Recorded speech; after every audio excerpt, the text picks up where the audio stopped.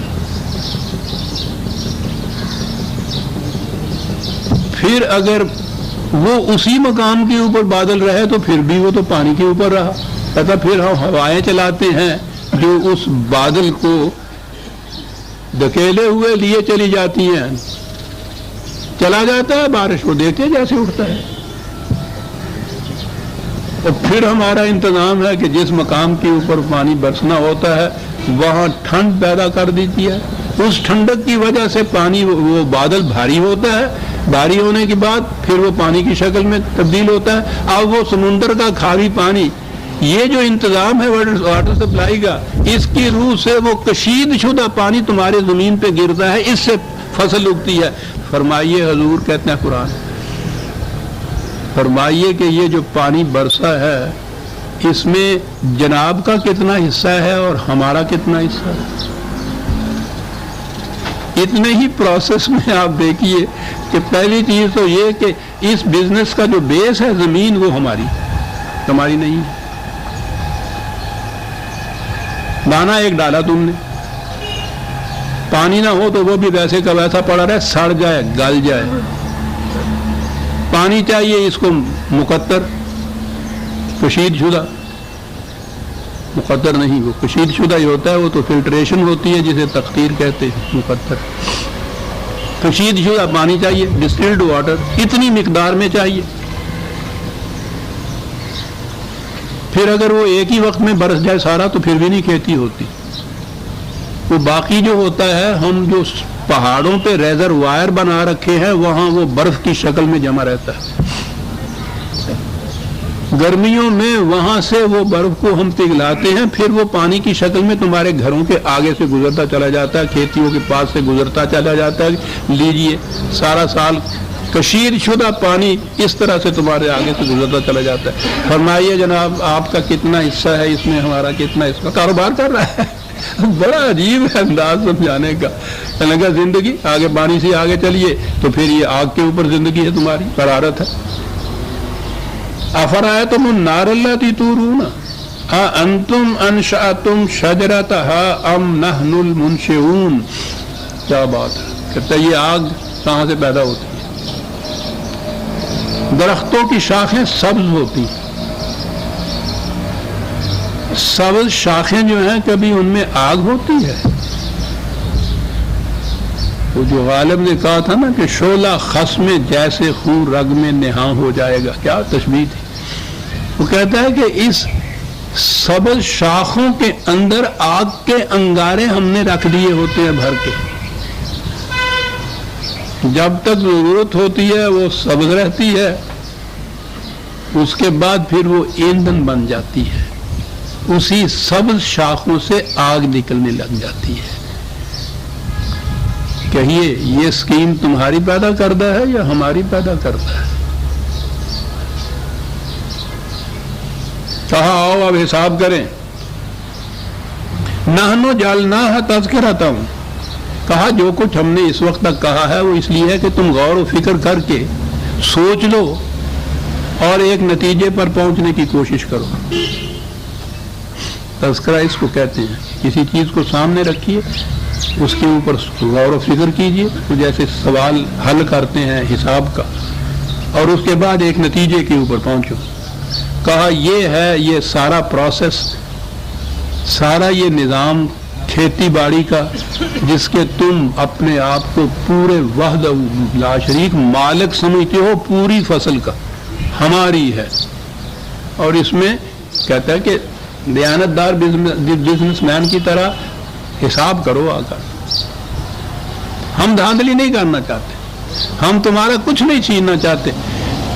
ایمانداری سے اللہ کی سਹੁੰ کھا کے تم آپ کرو, دسو کہ اس میں تمہارا کتنا ہے, ہمارا کتنا ہے. جو تمہارا ہے تم لے لو, جو ہمارا ہے ہمیں دے دو. نہ لیندہ بولے نہ دیندہ بولے, ایمانداری نہ. کہا تم کہو گے کہ جی ٹھیک ہے, حساب کر دیا ہم نے, اس میں سے اپنا لے لیا, یہ جو باقی اتنا بچا ہوا وہ تو شاید 90% ہوگا. تو آپ کو کہاں دیں, آپ تو یہ بات ٹیلی فون پہ کر رہے ہیں, سامنے آتے ہی نہیں. کہاں دیں اس کو؟ عزیزہ نے من نے ایک فکر, متاع للمقوین, یہ بھوکوں کو دے دو ہمیں پہنچ جائے گا, پہنچ جائے گا ہم تک.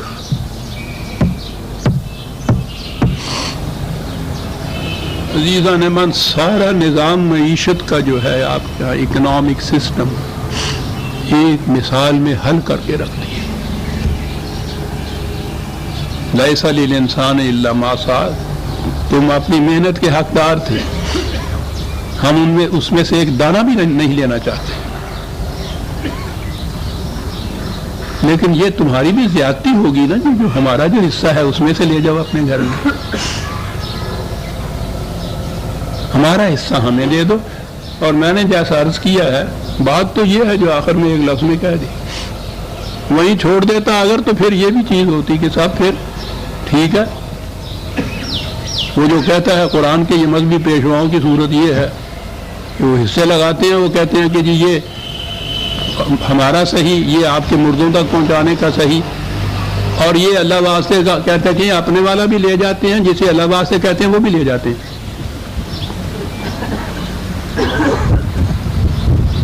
نہ تو بات ٹھیک ہے, وہ کہیں کہ وہ اللہ ہو سامنے تو اس کو ہم دیں نا. ایک لفظ میں سارا اکنامک سسٹم بتا دیا, کوئی زیادتی نہیں, کوئی ظلم نہیں, دھاندلی نہیں, استحصال نہیں, ایکسپلائٹیشن نہیں, دوسرے کی محنت سے ایک پائے نہیں ہم لینا چاہتے, ہمارا جو حصہ ہے وہ تو دینا پڑے گا. اور یہ جو اعتراض ہوگا کہ کسے دے, آپ تو سامنے نہیں ہیں, متاع للمقوین.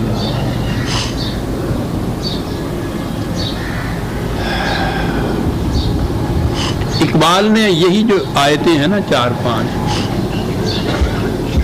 الارض للہ کے عنوان سے ان آیتوں کا یوں کہیے کہ ترجمہ کیا ہے بڑا خوبصورت. الارض للہ, زمین خدا کی ملکیت, پالتا ہے بیج کو مٹی کی تاریکی میں کون, کون دریاؤں کی موجوں سے اٹھاتا ہے سہاؤ, کون لایا کھینچ کر پچھم سے بادے سازگار, خاک یہ کس کی ہے, کس کا ہے یہ نور آفتاب, کس نے بھر دی موتیوں سے خوشائے گندم کی جیب, موسموں کو کس نے سکھلائے, موسموں کو کس نے سکھلائے یا خوئے انقلاب. دے خدایا, دے خدایا, گاؤں کے مالک جو بنی پھرتے ہو, دے خدایا یہ زمین تیری نہیں, تیری نہیں, تیرے آبا کی نہیں, تیری نہیں, میری نہیں, الارض للہ. یہ ہے عزیزہ نے من معاشی نظام آپ کا بٹھا رہے ہیں آپ کمیشنوں کے کمیشن, کمیٹیوں پہ کمیٹیوں. کاہے کے لیے بٹھا رہے ہیں کہ دوسرے کی محنت کے ایکسپلائٹیشن کو جائز کس طرح قرار دیا جائے. یہ طریقے ہوتے ہیں اکنامکس. سود نہیں, اکنامک سسٹم کی کمیٹیاں بٹھائیں، انہوں نے کہا بڑا آسان ہے، اس کو منافع کہیے، بالکل ٹھیک ہے۔ کہا یہ بزنس میں محنت وہ کرتا ہے سارا کچھ، یہ کچھ پیسے انویسٹ کرتا ہے، منافع آتا ہے، اس کے پاس چلا جاتا ہے، اس کے گھر بغیر محنت کی۔ بنیاد ہے لیسا للانسان الا ما سعی، معاوضہ محنت کا ہے، قرآن کا بنیاد ہے یہ معاشی نظام کی بنیاد یہ ہے۔ وہ محنت نہیں کر رہا، محنت یہ کر رہا ہے، معاوضہ اپنے سرمایہ کا لے رہا ہے، محنت کا نہیں لے رہا ہے، گھر پہنچ رہا ہے۔ کیا کیا یہ جو کمیشن بیٹھا تھا، اس نے کہا جی کہ اس کا نام آپ مزاربت رکھ لیجئے، چلو معاملہ ختم ہو گیا، بالکل جائز حلال۔ انہوں نے کہا کہ جی یہ کھیتی باڑی کا نظام ہے، اس کے اندر واقعی یہ تو قرآن یہ کہہ رہا ہے نا، زمین تمہاری تمہارے باپ کی نہیں ہے، اس میں جتنا پروسیس ہو رہا ہے وہ سارے کا سارا تم صرف محنت کرتے ہو، باقی سارا ہمارا ہے۔ یہ کس طرح سے جس زمیندار جو زمین کا مالک بنا بیٹھا ہے وہ کس طرح لے جاتا ہے؟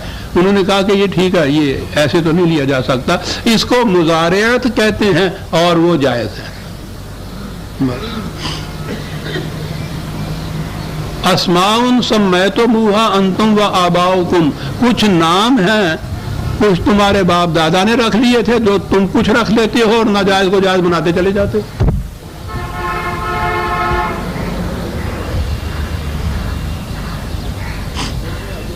کہا ایک تو یہ بتائیے کہ جو خشک دانے کو اس طرح سے کھیتی میں تبدیل کر سکتا ہے، جس کا قانون اتنا سا ذرہ ہے، وہ جس سے ناچیز کہیے ایک درخت جس سے بنتا ہے، یہ تو چھوٹی چھوٹی کھیتی کی بات ہے، یہ اتنے بڑے پیڑ جو بنتے ہیں عزیزان من، وہ میں کہا کرتا ہوں کہ یہ بڑ کا درخت کہیں جا کے دیکھیے، یا ادھر ہمارے ہاں تو چھوٹے چھوٹے ہوتے ہیں، یو پی انڈیا میں ایسے ایسے بڑھ کے درخت جن کے نیچے قافلوں کے قافلے سائے میں بیٹھتے ہیں وہاں سے۔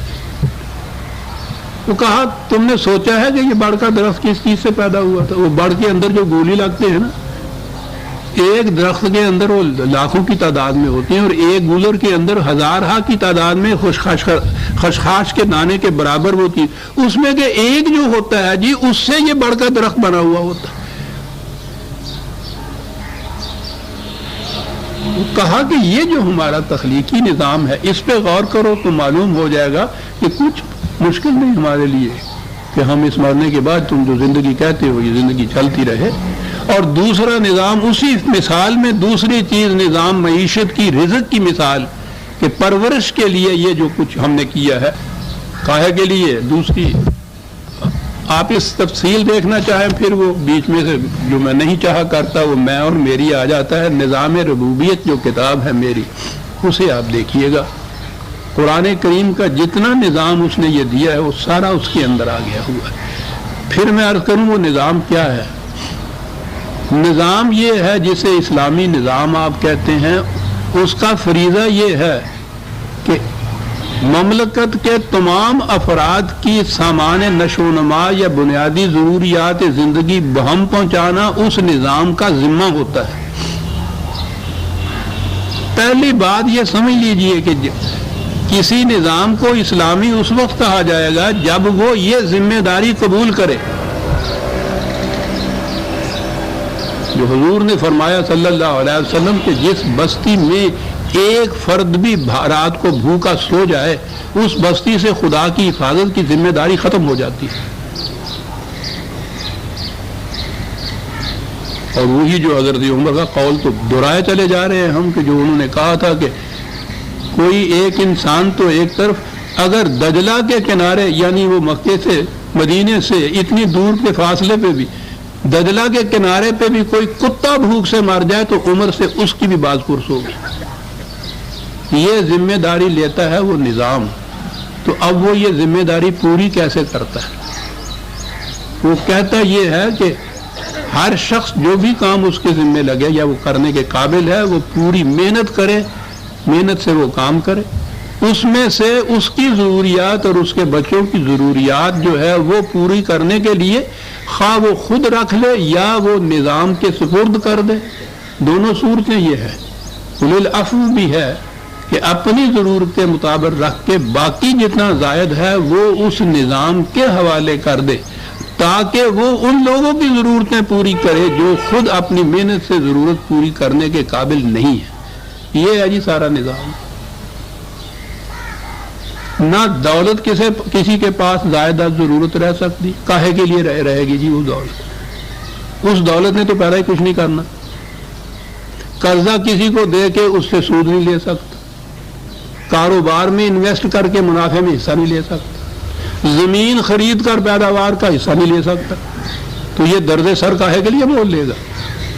روپیہ پڑا ہوا تو نہیں بچے دیتا، وہ تو کسی کو محنت کرنے کے لیے دیا جاتا ہے تو اس کی محنت کا معاوضہ ہوتا ہے جو آپ لے رہے ہوتے ہیں. وہ کہتا ہے کہ یہ جتنا زائدہ ضرورت ہے وہ اس نظام کے حوالے کیجیے تاکہ وہ اس سے تمام ضرورت مندوں کی ضرورتیں پوری کرے. بنیادی طور پر یہ زمین کا انتظام جو ہے، جیسا میں نے عرض کیا، اس کی قرآن نے زیادہ مثال دی ہے کہ یہ بات اس دور کے مخاطب قوم سے کی سمجھ میں آ سکتی تھی. انڈسٹریلائزیشن ابھی وہاں ہوئی نہیں تھی. تو زمین والی بات جو ہے وہ تو پھر بھی کچھ کم ظلم ہوتا ہے. وہ تو خیر پسینہ ہی نچوڑتے تھے، یہ تو خون میں چوڑ لیتی ہے. یہ نظام کرخنداری کا سرمایہ دارانہ نظام ہے، یہ تو پوچھو نہیں کہ کیا کرتا ہے. یہ زمینی کے متعلق میں 80/25 سے کہی ہے، فَلْيَنْظُرِ الْإِنسَانُ إِلَىٰ طَعَامِهِ. کہا یہ جو روٹی تمہارے سامنے آ گئی ہے، لقمہ توڑا ہے، منہ میں ڈالنے سے پہلے 1 منٹ کے لیے ٹھہر دو ذرا. کہا سوچو کہ یہ کس طرح سے روٹی کا ٹکڑا بنا ہے. یہ سوچو کہ اس میں پھر وہی بات، ہمارا کتنا حصہ ہے اور تمہارا کتنا ہے. اِنَّا صَبَبْنَا الْمَاءَ صَبًّا. پہلی چیز تو یہی کہ یہ پانی جس کے اوپر دار و مدار تھا، ہم نے وہ پانی برسایا، تم نے نہیں برسایا. ثُمَّ شَقَقْنَا الْأَرْضَ شَقًّا. پھر زمین میں یہ صلاحیت رکھی کہ وہ پھٹ جائے اور وہ بیج جو ہے وہ کوپل کی شکل میں اوپر آ جائے. فَانبَتْنَا فِيهَا حَبًّا وَعِنَبًا وَقَضْبًا وَزَيْتُونًا وَنَخْلًا وَحَدَائِقَ غُلْبًا وَفَاكِهَةً وَأَبًّا. پھر اس میں سے یہ اجناس، گیہوں، دالیں، میوے، پھل، درختوں کے کھجورے، یہ سب چیزیں پھر اس سے پیدا ہوئی. اس بیج سے پانی جو پڑا ہے نا تو اس سے یہ سب کچھ پیدا ہوئی. یہ سارا کچھ کاہے کے لیے ہے؟ یہ تھی وہ چیز جو تھی. وہاں کہا تھا کہ بھوکوں کو دے دو. متاع لکم ولانعامکم. تمہارے لیے سامان زندگی، تمہارے مال مویشی کے لیے سامان زندگی. ساری انسانوں کو اس میں مخاطب کیا گیا ہے. میں نے پہلے بھی عرض کیا تھا، پھر دوہرا دوں، کیونکہ یہ جو نظام معیشت ہے اس میں یہ لفظ قرآن نے جو استعمال کیا ہے، ایک لفظ کے اندر پورا نظام آ گیا ہوا ہے. میں نے پہلے بھی آیا تھا کسی درس میں، یہ متاع کا لفظ آیا ہے جہاں بھی کچھ لکھا متاع لکم، متاع لکم. ہمارے ہاں تو متاع جو ہے ساز و سامان، اور پنجابی تے مال متا کہندے نے. یہ متاع ہی ہوندا جنوں متا کہندے نے، مال متا. متاع عجیب چیز ہے اسے آپ سمجھانے کے لیے. اس زمانے کا مسافر آج کا نہیں ہے کہ وہ مسافر چلتا ہے تو پوری ایک گاڑی کی گاڑی بھر لیتا ہے سامان. پیدل مسافر چلنے والا، ریگستان میں چلنے والا مسافر ہوتا تھا. راستے میں بھی اس کے یہاں نہ کوئی ریسٹوران ہوتے تھے، نہ کوئی ہوٹل ہوتا تھا. اپنے ساتھ اس نے کچھ سامان لے کے چلنا ہوتا تھا جو راستے میں اس کے کام آئے.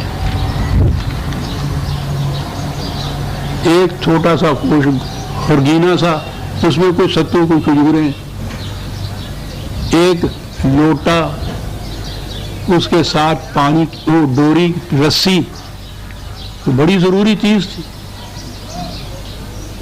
ایک لکڑی لٹ یا ہتھوڑی یا وہ کلہاڑی جیسی چیز، 2 کپڑے، یہ جو زاد سفر تھا، سامان سفر، وہ متاع ہوتا تھا، اس کو متاع کہتے تھے، اور اس کے لیے وہ کہتے تھے کہ کوئی مسافر ایسا پاگل نہیں ہوتا کہ وہ ضرورت سے زیادہ چیز اپنے پاس لاد کے رکھ لے، کبھی 2 لوٹے لے کے نہیں چلے گا، وہ تو بوجھ ہو جائے گا نا۔ جتنا لمبا سفر ہے اس کے مطابق ہی ستو یا کھجورے لے کے چلے گا، ایک بوری نہیں بھر کے لے جائے گا ساتھ۔ تو وہ متاع ہوتا تھا کہ جتنا سفر لمبا ہے اس کے لیے جو بنیادی ضرورتیں ہیں وہ ساتھ رکھے، اس سے کم نہیں کہ راستے میں ختم ہو جائے گا تو مر جائے گا، زائد اس سے جو ہے وہ تو بوجھ ہے۔ اتنا ہی لے گا جتنا اس کی ضرورت کے لیے کافی ہو۔ وہ اگرچہ وہ ذوق کے شعر میں شعریت تو ہوتی نہیں، لیکن بہرحال اس میں کچھ واضح ہوتا ہے۔ کیوں اتنا گراں بار ہے جو زیادہ سفر بھی اے راہ روے ملک عدم اٹھ نہیں سکتا۔ کوئی مسافر اس قسم کا جس نے اپنے کندھے پہ لاد کے سامان لے جانا ہو سفر کا، وہ زائد ضرورت لے کے ہی نہیں چلے گا، اور کام اگر ہے ضرورت سے تو راستے میں مر جائے گا۔ اتنا سامان کہ جسے وہ ضرورت اپنے ساتھ ضرور لے کے چلے اور وہ راستے میں ختم نہ ہو، اتنے کو متاع کہتے تھے۔ قرآن نے جہاں بھی رزق کہا ہے اسے کہا ہے متاع لکم، اے حیات کے زیادہ روان حیات کے مسافرو، تمہارے لیے اتنا ہی ضروری ہے جتنا ایک مسافر کے لیے زیادہ سفر ضروری ہوتا ہے۔ کیوں اس سے زیادہ لاد کے رکھتے ہو اپنے پاس؟ بوجھ۔ یہ جو کروڑوں کا بینک بیلنس چھوڑ آتی ہیں مرتے وقت، مرتے کیا ہم نے تو دیکھا ہے، مرنے سے پہلے بھی ان کے حصے میں جو ایک مزدور کھاتا ہے اس سے بھی 10واں حصہ وہ کھا سکتا ہے، صحتیں خراب ہو گئی ہوتی ہیں۔ میں نے کروڑ پتیوں کو دیکھا ہے زندگی کے آخری دنوں کے اندر، کسی کی مثال میں کیوں دوں، آنے کا وقت آیا تو وہ ہمارے ہاں پھلکے کا پردہ ہوتا ہے نا پچھلا، پھلکا بھی وہ اور اس کا بھی پردہ، اور وہ مونگ کی دال کا شوربہ کیا، وہ پانی، وہ یہ کھا رہا تھا۔ یہ تو زندگی کے آخری دنوں میں ہے، اور جب ختم ہو جانا ہے تو یہ بھی نہیں کھانا۔ کہا اتنا لو جو متاع لکم، یہ جو باقی سارے کا سارا ہے یہ تمہارا متاع تو نہیں ہے نا، تمہارے سفر میں کام نہیں آیا۔ تو یہ جو نظام ہے کہ متاع مسافر کو دیا جائے، ایک تو ہر انسان کو اس دنیا کے سفر میں مسافر کی حیثیت اس کو دے دی، کیا بات ہے، مقیم نہیں ہے یہ مسافر ہے۔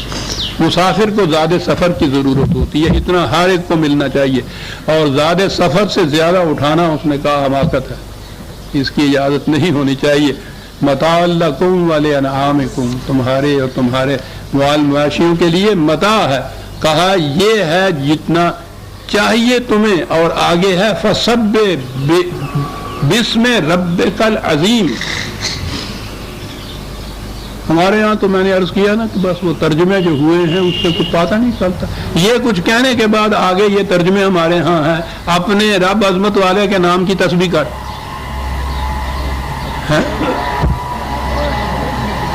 گل کی بڑی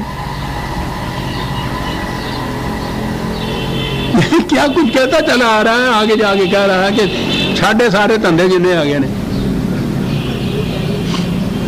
تو تسبیح پڑھ لے، اپنے رب عظیم کی تسبیح کر۔ سبحہ کے معنی ہوتا ہے کسی مقصد کے حصول کے لیے انتہائی کوشش کرنا،